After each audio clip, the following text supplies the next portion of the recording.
மகாநதி சீரியல்ல அடுத்த வாரத்துக்கான எபிசோட்ல நம்ம சாரதா இருந்துட்டு எல்லாரையும் கூப்பிட்டு கொடைக்கானலில் இருக்கிற நம்மளுடைய வீட்டை யாரோ விலை பேசுறதுக்காக வந்திருக்காங்களாம் அப்படின்ற மாதிரி சொல்லிடுறாங்க.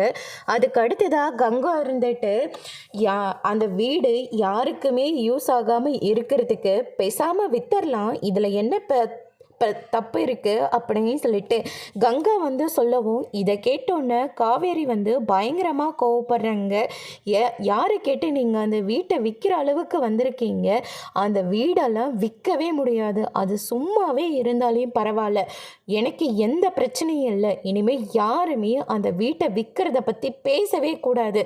அந்த வீட்டை கட்ட அப்பா எவ்வளோ தூரம் கஷ்டப்பட்டிருக்காரு, அந்த வீடு தான் நமக்கு எல்லாமே. அப்பாவோட நினைவாக இருக்கிறது அந்த வீடு மட்டும்தான், வீட்டை விற்க முடியாது அப்படின்னு சொல்லிட்டு காவேரி சொல்லிடுறாங்க.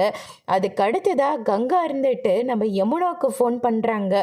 என்ன ஆனாலும் சரிக்கா, நம்ம அந்த வீட்டை வித்துறணும் அப்படின்னு சொல்லிட்டு யமுனா ஒரு பக்கம் சொல்லிடுறாங்க. நீ துணையாக இருக்கல்ல, அதுவே எனக்கு போதும் யமுனா, என்ன பிரச்சனை நடந்தாலும் பரவாயில்ல, அந்த வீட்டை நம்ம வித்துருவோம் அப்படின்னு சொல்லிட்டு கங்காவும் யமுனாவும் 2 பேரும் ஒன்றா சேர்றாங்க.